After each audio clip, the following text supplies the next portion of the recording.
As I said last week, when Volume 7 works, it's good by any metric and any standard. When it fails, ooh boy does it flop hard. I mean, there's one or two scenes I'll highlight in this video that are worse than anything I've covered before. Worse than anything in Volume 5, worse than anything from early RWBY. That's the level of dumb bitch juice we're dealing with. So once more from the diaphragm, this is the 10 worst scenes in RWBY Volume 7 in chronological order, with only one scene per episode. First scene on this list isn't so bad. I like Mantle. I love that there was an attempt to give personality to the populace, and the drunk guy on his own isn't so bad. But if you're going to have a theme-heavy story, you might not want to make your heroes basically do the same thing that your main villain has done. Calls to protect and save Mantle and help the poor start to ring hollow when one of your characters actively assaults a drunk dude on the street unprovoked. If this was played for laughs and made consistent with the themes, there wouldn't be any problems. So on the whole, probably the least bad scene in this video. But trying to humanize pedestrians can backfire, which brings me to the second scene. Forrest is obnoxious. He's an ass, his voice is shrill like nails on a chalkboard, and the fact he's hyping up Robin Hill as this intelligent leader, yeah, not helping his case. If Robin was cool, Forrest would merely be grating. But Robin is... The law isn't perfect, you know.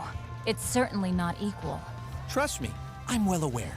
Yeah, not that. And so every line from Forrest sounds like a really cringy joke, only they're not jokes. The writers genuinely think Robin is worth the hype, and that's just sad. Speaking of cringe, for the third scene, I'm going to have to address Bumblebee again. I've talked about the ship at length. I know it's been talked to death, but one of the reoccurring problems in this volume is Bumblebee. I want to like this ship. I defended it a lot after Volume 6, but in Volume 7, it gets cringy. And it all started with just how awkward the scene was. For the fourth scene, let us return to Robin. Her introduction leaves a lot to be desired. It's shot and edited in a way that feels like a montage, even though it's one of the times in this episode that things technically slowed down. And after a few episodes of build-up, I was expecting someone cool. What we got was an annoying, self-entitled flake of a character who is defined by short-sightedness. She doesn't trust Ironwood to do anything good, so why should they trust her? And she seems to think she's running against Ironwood and that one vote is enough to overturn everything Ironwood is doing. So she's dumb on top of being short-sighted.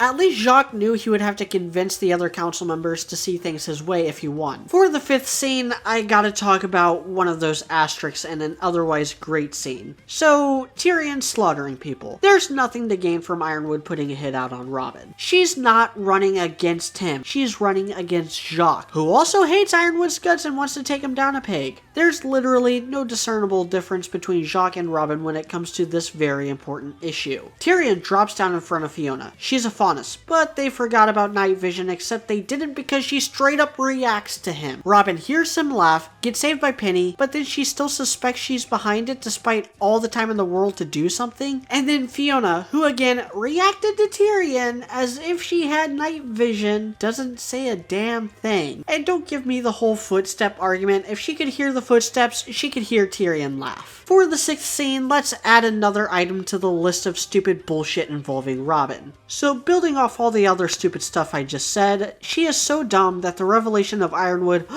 wanting to reestablish communications just completely baffles her.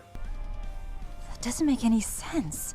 To make matters worse, Yang and Blake drop very important, very confidential knowledge, knowing full well that Salem would try stopping them and that she had already gotten a headmaster under her thumb. If anyone was going to spill the beans, it makes sense for it to be Blake and Yang. This doesn't change the fact that they're dumb and that Robin is dumb for still talking shit after she knows what's really going on. And if those same people learned about Amity, they'd do everything in their power to destroy it. So who are they?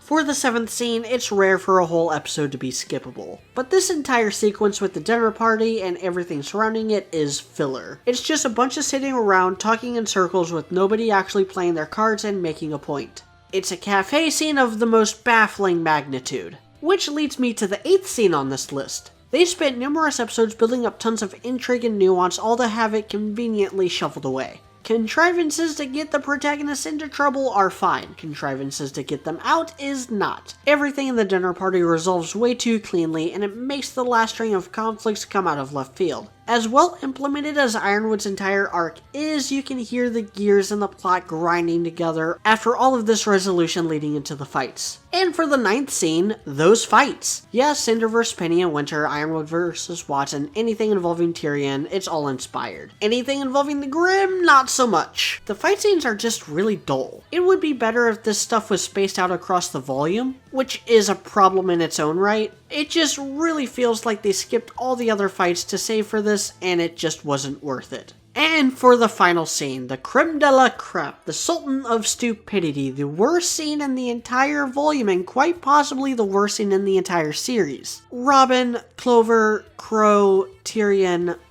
the fuck. Actually, with Tyrion, it makes sense. The crazy bastard is the type of character to get off on pseudo-suicidal actions. But Crow is dumb to argue in an airship flying high in the air, Clover is dumb for not agreeing to sort this out once they land, and Robin wins the dumb bitch award of the fucking century. She gets all huffy that Ironwood doesn't see her as worth arresting. She agrees with the mass murderer over both Clover and Crow. She opens fire in the airship. She fires the arrow that frees Tyrion, who then kills the pilot. All of this is on her, and I swear if she doesn't pay some kind of comeuppance, I'm going to be really mad. Let's face it, she's not going to face any comeuppance because this is fucking RWBY. And that's all I have to say in this video. I'm looking forward to another season of RWBY content. The podcast will be returning alongside my review starting in November. I have a few non-RWBY related videos in the pipeline, so please hit the bell icon to get notifications on all my videos. I'm Mediocrity4, thanks for watching.